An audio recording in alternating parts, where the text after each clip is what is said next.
우리 구약 성경에 보면 3대 영웅이 등장합니다. 첫 번째 영웅은 다윗이죠. 다윗과 골리앗의 싸움에서 다윗이라고 하는 영웅이 등장합니다. 또 한 명의 영웅은 기드온입니다. 기드온의 300용사 이야기 많이 들어봤죠. 그리고 우리가 제일 좋아하는 영웅의 이야기, 삼손에 관한 이야기입니다. 삼손과 관련된 이야기를 우리는 잘 압니다. 그러나 삼손의 삶에 있어서 그에게 주어진 비극적인 최후가 우리에게 주는 의미가 무엇인지를 진지하게 고민하지는 않습니다. 단순하게 삼손이 힘이 셌다라고 하는 그런 쪽으로만 이해를 하지, 그 삼손의 그 삶이 주는 의미를 우리는 진지하게 고민하지 않았습니다. 삼손의 이야기는 우리의 믿음이 어떻게 무너지고 회복될 수 있는지를 깊이 있게 다루는 그런 이야기입니다. 삼손의 삶은 하나님을 떠난 자의 어리석음과 고난 속에서 다시 주님을 찾는 과정이 생생하게 담겨져 있습니다. 삼손은 탁월한 능력을 소유했지만 드릴라라고 하는 한 여인의 유혹에 넘어가고 맙니다. 그러나 우리가 기억해야 될 것은 삼손은 드릴라에게 넘어가는 것이 아니라 드릴라로 대표되는 유혹의 실체를 알지 못했기 때문에 스스로 무너졌다라는 사실을 기억해야 됩니다. 이런 말씀이 우리 이사야 선지자에 보면은, 이사야서에 보면 이렇게 이야기를 하죠. 이사야 63장 10절을 보시면 그들이 반역하여 주의 성령을 근심하게 하였으므로 그가 돌이켜 그들의 대적이 되사 친히 그들을 치셨다라고 말합니다. 여러분, 믿음의 사람이 하나님께 등을 돌려 성령을 근심하게 되면 어떻게 된다고 하냐면은 하나님의 대적이 된다라고 말을 하죠. 그래서 친히 치시는 것과 같은 일이 일어나게 된다라고 성경은 분명하게 이야기하고 있죠. 여러분, 하나님께 등을 누가 돌립니까? 하나님이 돌립니까? 사람이 돌릴까요? 사람이 돌리겠죠. 하나님은 절대 우리를 향하여 등을 돌리시는 분이 아닙니다. 삼손과 우리의 이야기를 통해서도 알 수 있는 것은 삼손이 하나님께 등을 돌렸지, 하나님은 한 번도 삼손에게 등을 돌린 일은 없습니다. 삼손이 하나님과 이스라엘을 떠난 것뿐입니다. 하나님을 대적하는 것이 인생의 가장 큰 어려움이자 실패이며 스스로 파멸을 자초하는 일이라는 것을 오늘 삼손의 최후를 통해서 우리가 알게 됩니다. 저는 여러분들이 하나님을 대적하는 일이 없게 되기를 바랍니다. 하나님께 등을 돌리는 일이 없게 되기를 바랍니다. 성령을 근심하게 하지 마십시오. 성령은 근심하게 하는 존재가 아니라 우리로 하여금 도와주는 존재임을 꼭 기억할 수 있기를 바랍니다. 그래서 에베소서 4장 30절 말씀을 보시면 하나님의 성령을 근심하게 하지 말라, 그 안에서 너희가 구원의 날까지 인치심을 받았느니라 라고 말합니다. 성령 안에서 우리는 우리의 구원이 하나님께 도장을 받았다, 확신을 얻게 되었다라고 말씀하고 있는 것이죠. 그래서 우리가 늘 언제나 성령 안에서 살아가는 것이 중요한 것이지, 내 상황과 내 환경에 따라서 하나님을 저버리고 성령을 근심하게 하는 것은 잘못된 행동이라는 것을 오늘 삼손의 삶을 통해서 알게 됩니다. 삼손의 삶, 우리 말년이 어떻게 되었는가 한번 우리 살펴보았으면 좋겠습니다. 삼손은 드릴라가 유혹하는 이유를 알면서도 무너진 그런 사람이었습니다. 오늘 본문 19절 말씀을 한번 보시면 드릴라가 삼손에게 자기 무릎을 베고 자게 하고 사람을 불러 그의 머리털 7가닥을 밀고 괴롭게 하여 본즉 그의 힘이 없어졌더라. 드릴라가 이르되 삼손이여 블레셋 사람이 당신에게 들이닥쳤느니라 하니 삼손이 잠을 깨며 이르되 내가 전과 같이 나가서 몸을 떨치리라 하였으나 여호와께서 이미 자기를 떠나신 줄을 깨닫지 못하였더라 라고 말합니다. 여기서 여러분, 삼손의 문제가 무엇이겠습니까? 드릴라의 무릎에 누워서 여러분 머리털이 다 밀리는 그런 것이 문제였겠습니까? 여러분, 그것은 큰 문제가 아닙니다. 삼손에게 있어서 가장 큰 문제는 무엇이냐면 20절 하반절에 보니까 여호와께서 자신을 떠난 줄 깨닫지 못한 것이 문제입니다. 하나님께서 자기와 함께 하신 줄 알았기 때문에 삼손은 드릴라에게 여러분 블레셋 사람이 쳐들어온다라고 말하니까 내가 전과 같이 깨치리라라고 말하지 않습니까? 그러나 여호와 하나님께서 떠난 줄 알았다면 이런 말을 하지 못하는 것이겠죠. 삼손의 가장 큰 문제는 하나님이 나를 떠나신 줄을 알지 못했다라고 하는 점에 있는 것이죠. 그러니까 힘을 쓰려고 했지만 힘이 나지 않았다라는 이야기입니다. 하나님이 나를 떠난 것의 가장 큰 문제는 무엇일까요? 그것은 우리 가운데 분별력이 사라지게 됩니다. 분별력이라는 것은 어떤 기준이 있다라는 이야기예요. 그 기준에 의해서 내가 무엇인가를 판결하게 되는데, 하나님이 나를 떠나시게 되면 분별력이 다 사라져서 옳고 그름의 판단 기준이 다 없어지게 된다라는 이야기죠. 하나님은 아담에게 무엇이라고 말씀하시냐면 자유를 주셨어요. 모든 것은 다 먹어도 된다라고 이야기를 하죠. 그러나 선악을 알게 하는 나무의 실과만은 먹지 말라라고 말씀을 하셨습니다. 왜냐하면 그것을 먹게 되면 죽는다라는 거죠. 하나님이 함께 하시면 그것을 먹으면 죽게 된다라고 하는 분별력이 생깁니다. 그러나 아담에게 사탄의 유혹이 오자 그에게는 여러분 죽는다고 하는데도 먹게 되는 분별력이 사라지게 됩니다. 하나님이 떠난 줄 모르기 때문에 그렇습니다. 교회는 어떻습니까? 교회의 생명은 뭘까요? 교회의 생명은 거룩입니다. 거룩은 여러분 죄와 분별하다, 죄에서 떠났다, 죄에서 구분되다라고 하는 그런 의미가 담겨져 있습니다. 교회가 여러분 죄와 구별되지 못하고 죄와 분별되는 그런 분별력이 떨어지게 된다면 교회는 교회가 아니라는 뜻입니다. 그리스도의 말씀대로 살지 않는 그리스도인의 삶의 태도도 마찬가지겠죠. 오늘을 살아가는 우리에게 있어서 가장 큰 문제는 무엇이냐면은 하나님이 떠나신 줄을 알지 못하는 것에 있다라는 이야기입니다. 내가 지속적으로 유혹에 걸려 넘어진다면, 유혹을 이겨낼 힘이 없다면 여러분 진지하게 내 삶을 한번 체크해 보아야 됩니다. 하나님이 떠나게 되면 분별력이 사라지게 된다는 것은 굉장히 무서운 삶의 결과입니다. 분별력이 사라진 삼손에게 어떠한 일이 일어나게 되었을까요? 21절을 보십시오. 블레셋 사람들이 그를 붙잡아 그의 눈을 빼고 끌고 가사에 내려가 놋줄로 매고 그에게 옥에서 맷돌을 돌리게 하였더라. 그의 머리털이 밀린 후에 다시 자라기 시작하니라 라고 말합니다.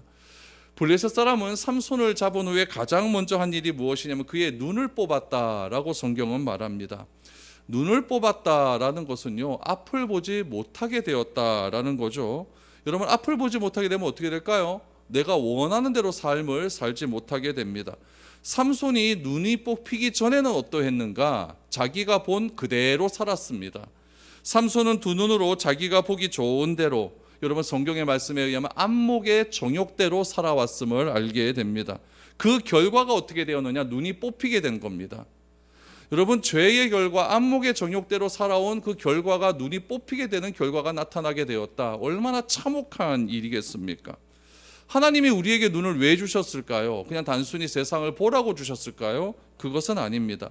하나님께서 우리에게 눈을 주신 이유는 안목의 정욕대로 살라라고 주신 것이 아니라 하나님께서 행하신 일을 식별하라고 우리에게 두 눈을 허락해 주신 겁니다. 삼손은 두 눈을 가지고 세상을 보았을 때도 이미 앞을 못 보는 삶을 살았습니다. 눈이 있었지만 그는 영적인 분별력은 다 없어지게 되었고, 여러분 귀가 있지만 듣지 못한 삶을 살게 된 것입니다. 여러분 눈이 있지만 보지 못하고 귀가 있지만 듣지 못하는 삶, 그런 삶을 예수님은 이렇게 말씀하셨죠.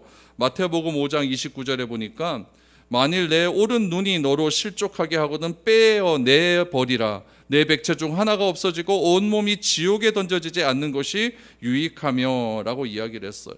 여러분 예수님께서 왜 이런 말씀을 하셨을까요? 진짜 눈 뽑아버리라고 이렇게 말씀하셨을까요? 아니에요. 눈이 있으면서도 안목의 정욕대로 살아가면서 죄를 분별하지 못하는 그런 많은 사람들을 향한 안타까움을 이렇게 표현하셨다는 이야기예요. 그럼 이렇게 진짜 실천한 사람이 있을까요? 없을까요? 있었어요. 중세시대 때는 있었습니다. 중세 수도사들은요, 여러분 진짜 눈을 뽑아버렸어요. 거세한 사람들도 있습니다. 그러니까 내가 막 죄를 너무나 이렇게 죄에서 벗어나기 위해서 애를 써도 안 되니까 사막으로 들어가 버리는 거죠. 그러면서 눈을 뽑아버리면서 평생을 앞을 보지 못하고 그렇게 기도하는 수도사들도 존재했다라는 이야기죠. 만약에 예수님의 이 말씀을 문자 그대로 여러분 받아들였다면 저나 여러분들이 다 애꾸눈이 됐을 겁니다. 다 앞을 못 봤겠죠. 다 절름발이가 됐겠죠. 어떤 분은 두 팔이 없는 그런 상태로 오늘 이 자리에 나와 있었겠죠. 이처럼 오늘 우리가 살아가는 시대는 어떤 시대냐? 분별력이 없는 시대입니다. 왜 그럴까요? 하나님이 떠난 줄 모르는 시대이기 때문에 그렇다라는 이야기죠.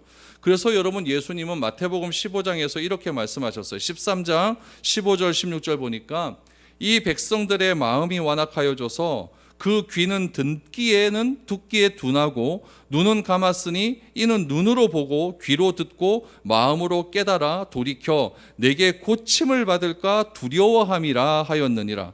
그러나 너희 눈은 봄으로 너희 귀는 들음으로 복이 있도다라고 말씀하고 있습니다.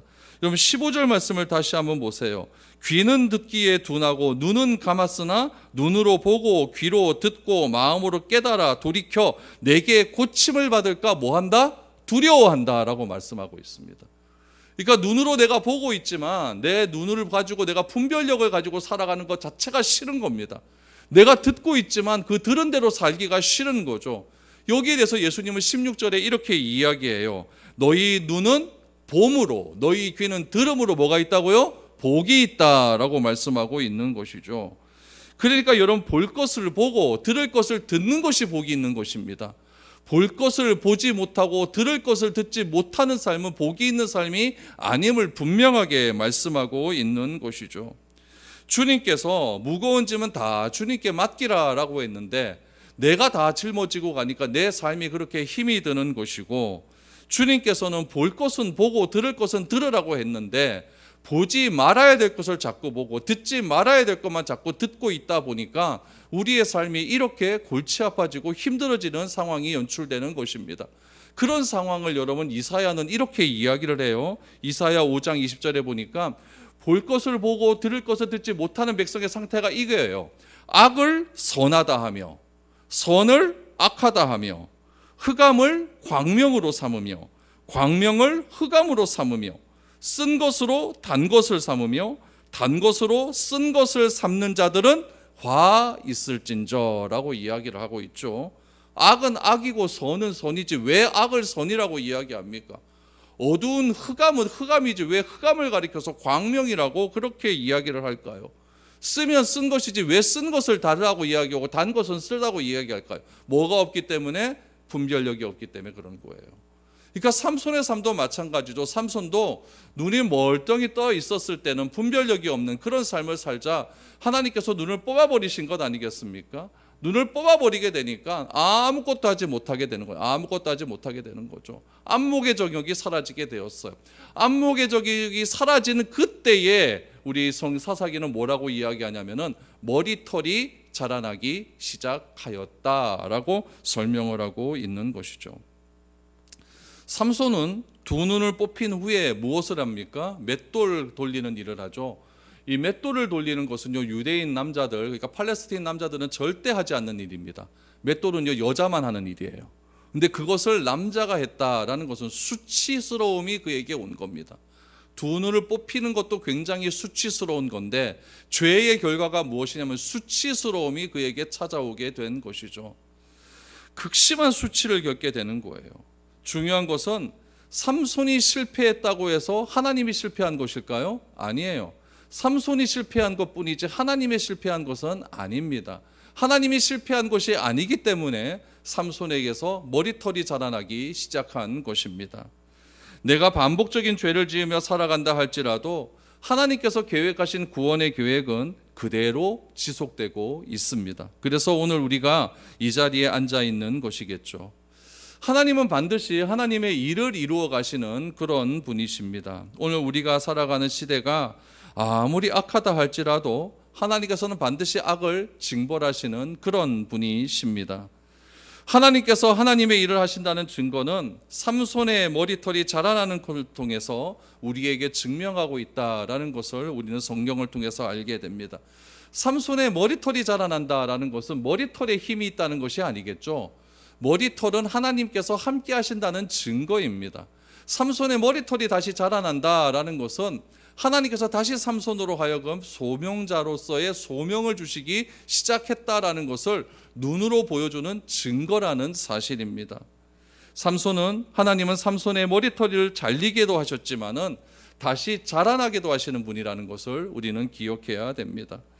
마찬가지로 우리도 비록 넘어질 때가 있어요. 자빠질 때가 있어요. 고통스럽죠. 넘어지면 아픕니다. 그러나 그런 아픔을 경험한다 할지라도 하나님께서는 반드시 우리를 다시 회복시켜 주시어서 참된 그리스도인의 삶의 태도가 무엇인지를 우리로 하여금 알게 해 주신다는 사실을 꼭 기억할 수 있기를 바랍니다.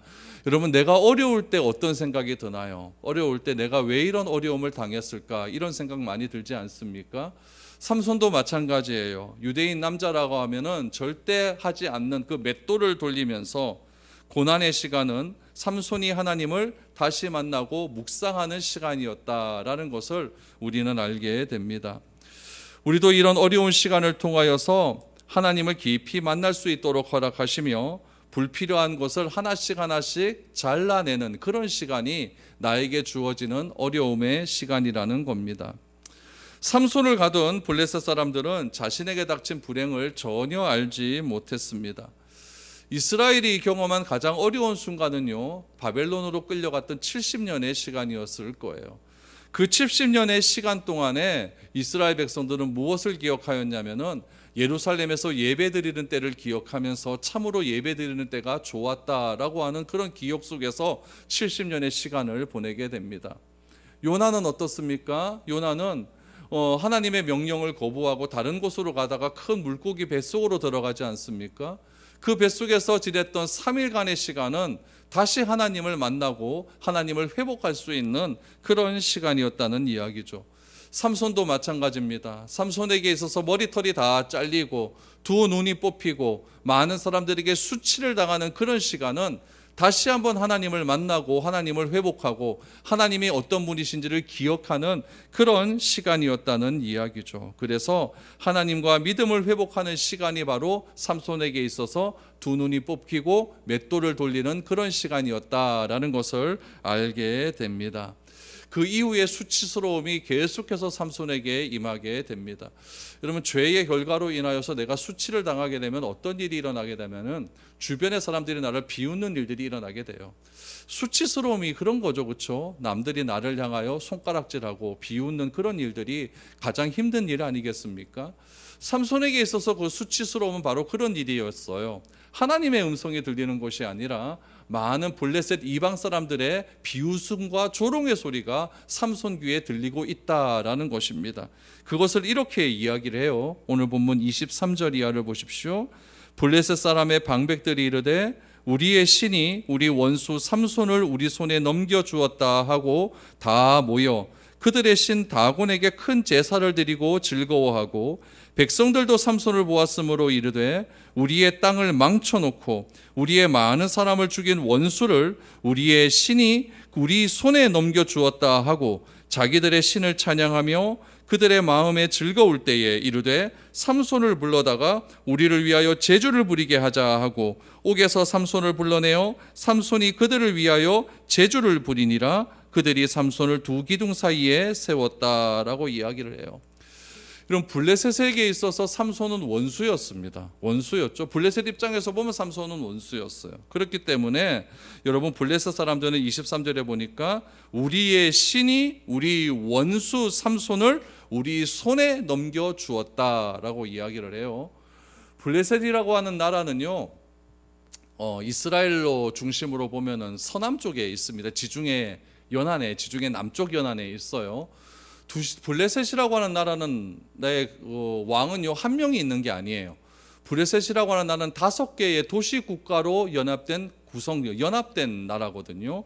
그래서 블레셋 도시를 보면은 뭐 가사, 가드, 에스글론, 아스돗, 뭐 에글론 이런 도시의 국가들이 연합을 해서 한 공동체를 이룬 나라가 이 도시 국가인 블레셋이라고 하는 나라죠. 그래서 23절에도 보니까 블레셋 사람의 방백들이라고 말하는 것은 이 5개의 도시 국가의 왕들이 모였다라는 이야기고 이 5개의 도시 국가들의 지휘관들이 이곳에 다 모였다라고 하는 그런 이야기로 받아들일 수 있습니다.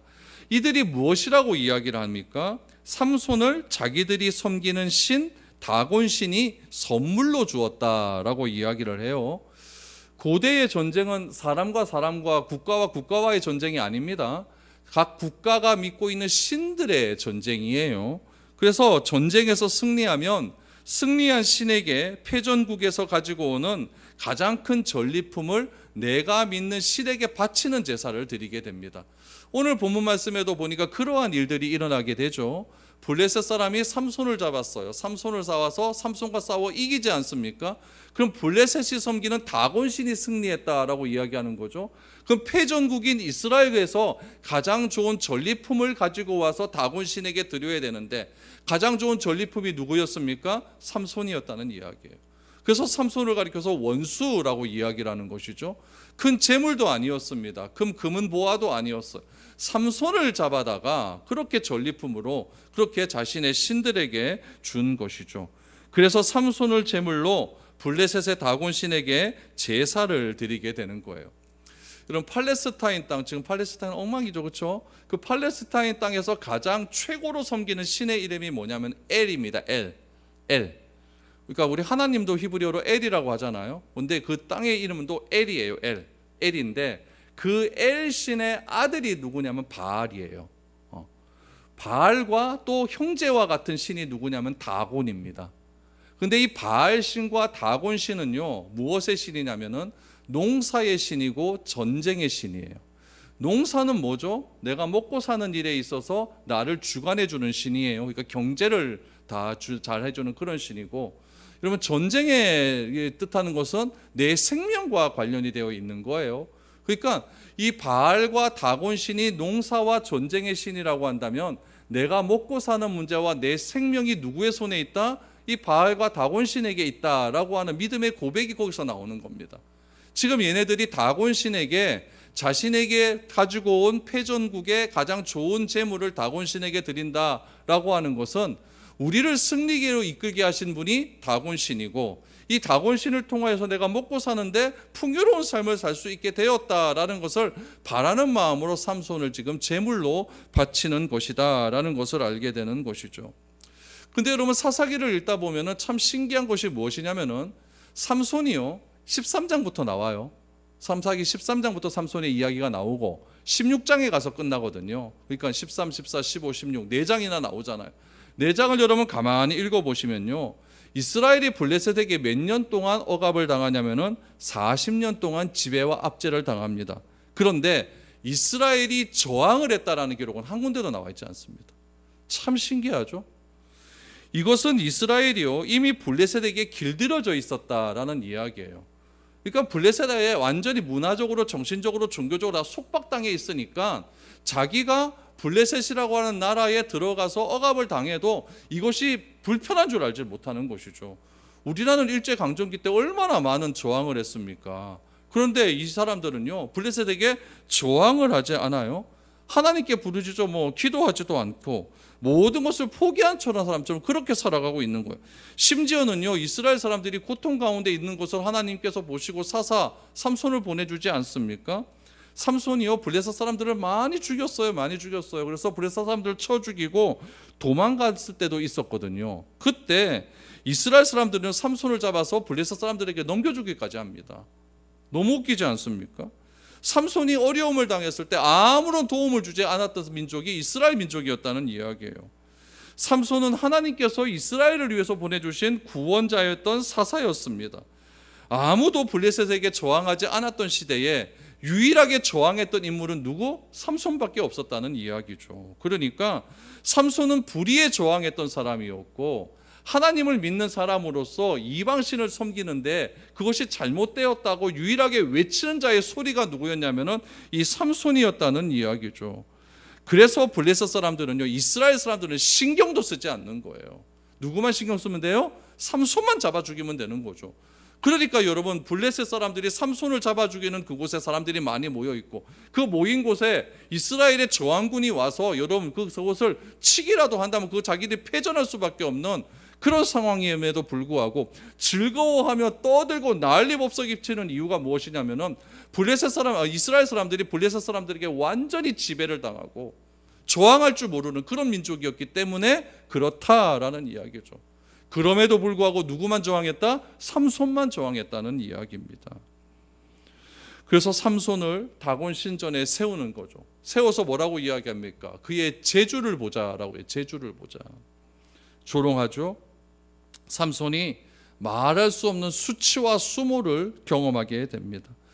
그때 삼손이 한 어린아이에게 부탁을 하나를 합니다. 26절을 보니까 삼손이 자기 손을 붙든 소년에게 이르되 나에게 이 집을 버틴 기둥을 찾아 그것을 의지하게 하라 하니라. 그 집에는 남녀가 가득하니 블레셋 모든 방백들도 거기에 있고 지붕에 있는 남녀도 3,000명 가량이라. 다 삼손이 제주 부리는 것을 보더라 라고 이야기합니다.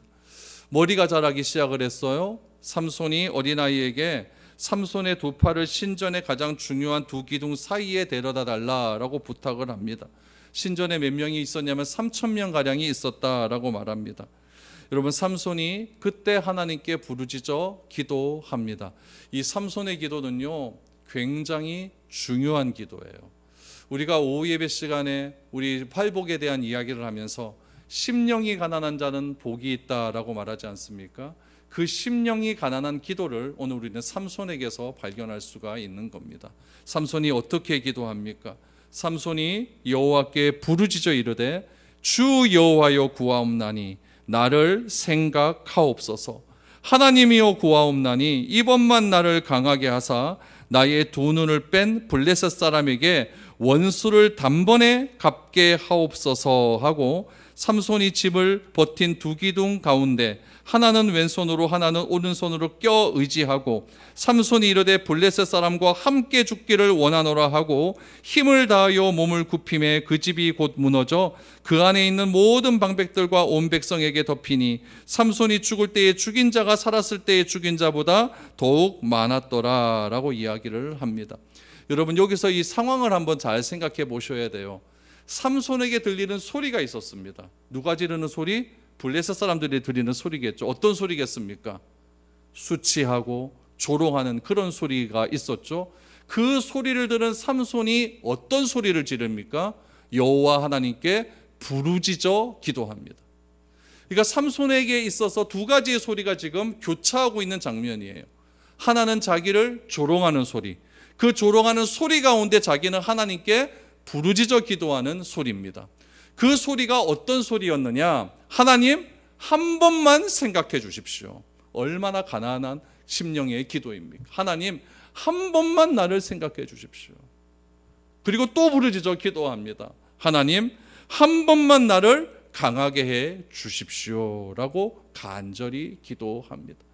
여러분, 이 삼손이 부르짖는 기도의 소리를 블레셋 사람들이 들었을까요? 그들은 못 들었을 겁니다. 3,000명이 한꺼번에 부르짖는 그 소리 가운데 파묻혀 있었을 거예요. 아무도 듣지 못하는 그 소리를 누구만 듣고 계셨을까요? 하나님은 듣고 계십니다. 아멘. 이것이 놀라운 은혜입니다.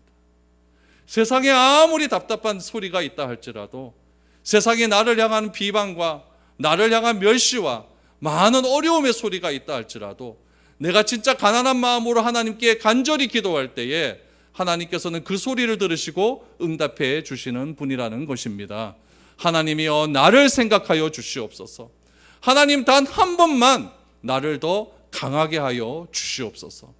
그래서 내 눈을 뺀 저 원수와 함께 내가 죽게 하여 주옵소서. 이런 기도를 간절하게 기도하기 시작한 것입니다. 그리고는 그 기둥을 어떻게 했는지는 잘 모르겠어요. 기둥의 신전의 기둥을 어느 정도 받치려고 하면은 기둥이 좀 이렇게 좀 멀리 떨어져 있어야 될 것 같은데, 삼손의 팔이 막 이렇게 늘어나는 것도 아니고 삼손의 팔로 이렇게 감싸 안았다라고 하는 것은 기둥과 기둥 사이의 폭이 굉장히 좁았다는 의미 아니겠습니까? 그 기둥에, 그렇다면 이건 기둥이 여러 개 있었다는 이야기예요. 그 여러 개 있는 기둥 중에서 가장 핵심적인 기둥 그 사이에 들어가서 기둥을 이렇게 끌어안았다는 이야기죠. 끌어안고 그냥 어떻게 했는지 모르겠어요. 성경은 그냥 몸을 굽혔다라고만 이야기를 하고 있어요.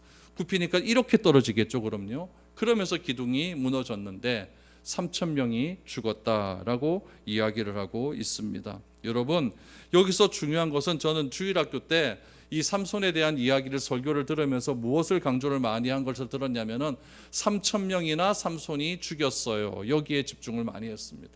여러분도 그런 설교 많이 들었죠, 전도사님한테. 그러나 여러분, 여기서 중요한 것은 3,000명 죽인 것이 중요한 것이 아니에요. 3,000명이 왜 죽었습니까? 삼손의 기도 때문에 그렇습니다. 삼손이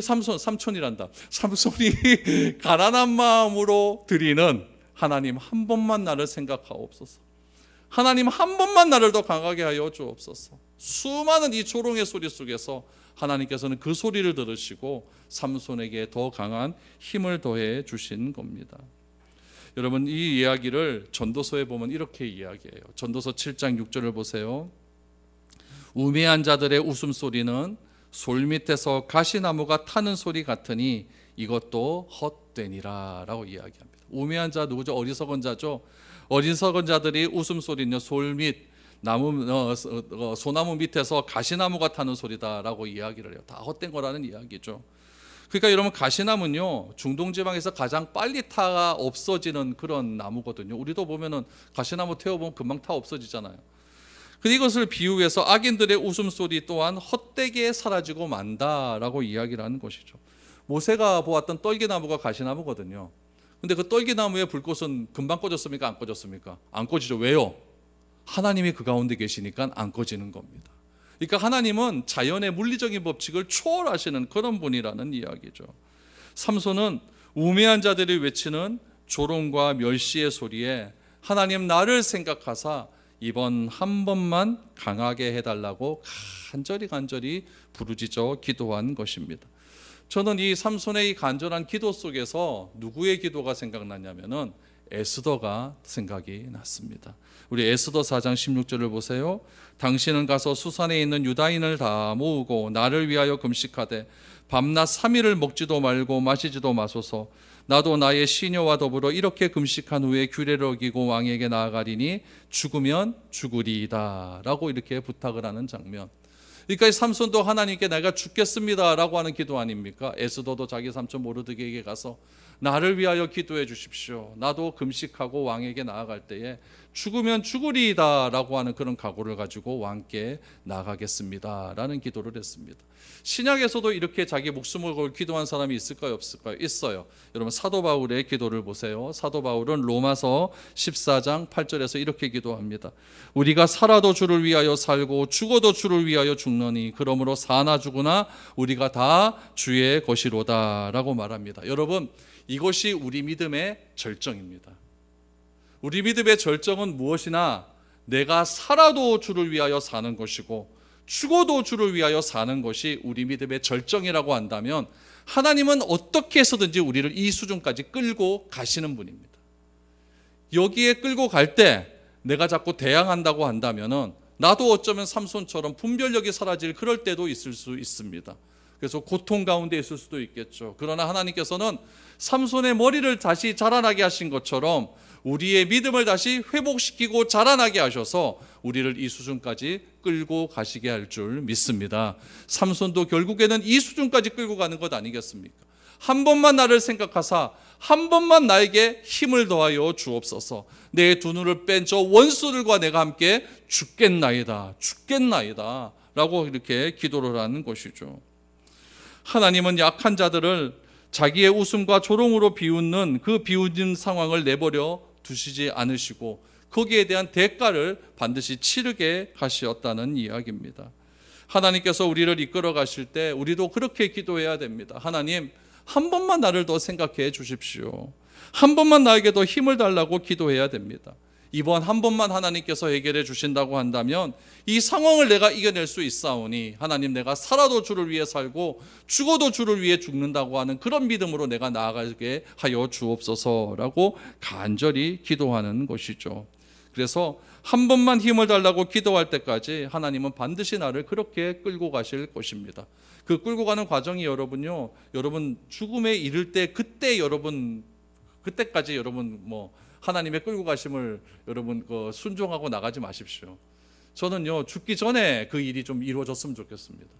예, 죽기 전에 살아도 주를 위해 살고 죽어도 주를 위해 죽겠다라고 하는 그런 결단을 해서 그 결단 이후에 그 남아있는 생애 동안 내가 어떻게 하나님을 위한 삶을 살아야 되지, 다 죽을 때 내가 그렇게 고백하고 죽는다고 하는 그것도 너무 귀한 일이겠지만 그거보다는 미리 이런 결단을 내가 하는 게 더 안 낫겠습니까? 삼손은 죽으면서 이렇게 기도를 했습니다. 그리고 그 이후에 대한 에피소드가 31절에 나오죠. 그의 형제와 아버지의 온 집이 다 내려가서 그의 시체를 가지고 올라가서 소라와 에스다올 사이에 그의 아버지 마노아의 장지에 장사하니라. 삼손이 이스라엘 사사로 20년 동안 지내었더라.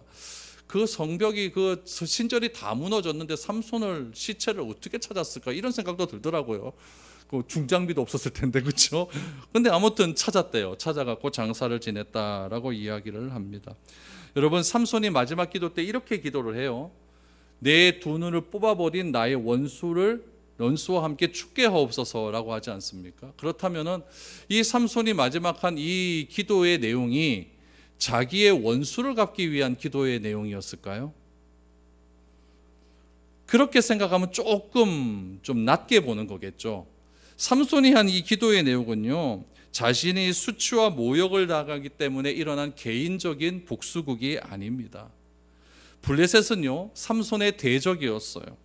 삼손이 복수심에 불타오르는 것도 부인할 수 없는 사실입니다. 그러나 이스라엘 전체로 보면은요, 여러분 블레셋의 적은요, 삼손이 아니라 이스라엘입니다. 전체로 보면요, 이 블레셋에 믿는 이 다곤 신은요, 다곤 신의 대적은 누굽니까? 여호와 하나님입니다. 그러니까 하나님을 멸시하고 하나님을 저주하는 그런 사람들을 대항하여서 삼손이 그렇게 외친 거겠죠. 그러므로 삼손이 이 마지막 부르짖는 이 부르짖음의 죽음과 부르짖음의 기도의 소리는 단순한 자기의 개인적인 원수를 갚는 일에서 그치는 것이 아니라 이스라엘 전체, 이 세상을 창조하신 하나님을 거부하고 조롱한 그들에 대한 심판이었다는 것을 우리는 기억을 해야 됩니다. 이것이 여러분, 여자에게 휘둘려 쉽지 않은 삶을 살았음에도 불구하고 히브리서 11장에 보면 삼손의 이름이 떡하니 들어가 있는 이유다라는 이야기죠. 여러분, 여자한테 휘둘려서 여러분 그 자기 원수 갚고 죽는 거, 그게 무슨 히브리서 믿음의 위인이겠습니까? 그러나 히브리서 11장에 보면은 삼손의 이름이 딱 등장을 해요. 11장 32절 이하를 보세요. 내가 무슨 말을 더하리요? 기드온, 바락, 삼손, 입다, 다윗 및 사무엘과 선지자들의 일을 말하려면 내게 시간이 부족하리로다. 그들은 믿음으로 나라들을 이기기도 하며 의를 행하기도 하며 약속을 받기도 하며 사자들의 입을 막기도 하며 라고 말합니다. 여기 보니까 기드온, 바락, 삼손, 입다, 다윗, 사무엘 이런 사람들이 나와요. 이 사람들을 일렬로 줄을 쫙 세우면은 누가 제일 그래도 좀 나은 것 같아요? 다윗이 나은 것 같아요? 제일 꼴찌로 누군 것 같아요? 뭐 내가 잘 모르는 사람이겠죠, 그렇죠? 그러니까 이게 등급이 좀 차이가 나는 것 같아요. 등급이 좀 차이가 나요. 그러니까 다윗 같은 사람은 얼마나 대단한 믿음의 사람입니까? 또 사무엘 이런 사람들, 또 삼손 오늘도 봐도. 그런데 여러분 바락 들어보셨어요? 바락하에 화낸 사람입니까? 사사요, 사사, 바락 이런 사람들 잘 못 들어봤잖아요. 그러니까 이런 사람들과 비교를 해보면은 조금 좀 차이가 나는 것 같아요.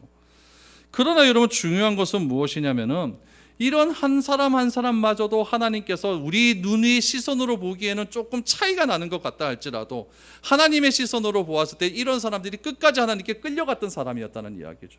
끌려가서 하나님께 쓰임을 받고 장렬하게 삶을 마무리했던 그런 사람이었기 때문에 우리의 눈으로 봤을 때 좀 차이가 나는 것 같지만 하나님은 그런 사람을 믿음의 사람으로 사용하셨다라는 것을 알게 됩니다. 여러분, 우리의 믿음의 출발점은 하나님입니다. 마지막 순간에 하나님을 붙들었던 삼손처럼 여러분 우리 감정에 흔들리지 않기를 바랍니다. 하나님은 나의 하나님이라는 사실을 기억하셔서 우리도 하나님께 그렇게 기도했으면 좋겠어요. 하나님, 한 번만 나를 더 생각하여 주시사 내가 이 어려움 속에서 이겨낼 수 있는 힘을 더하여 주옵소서. 이런 기도가 이번 한 주간 동안 여러분 가운데 계속해서 흘러남을 통하여서 삶의 모든 순간순간 하나님을 경험하며 나아가는 복된 삶이 될 수 있기를 축복드립니다.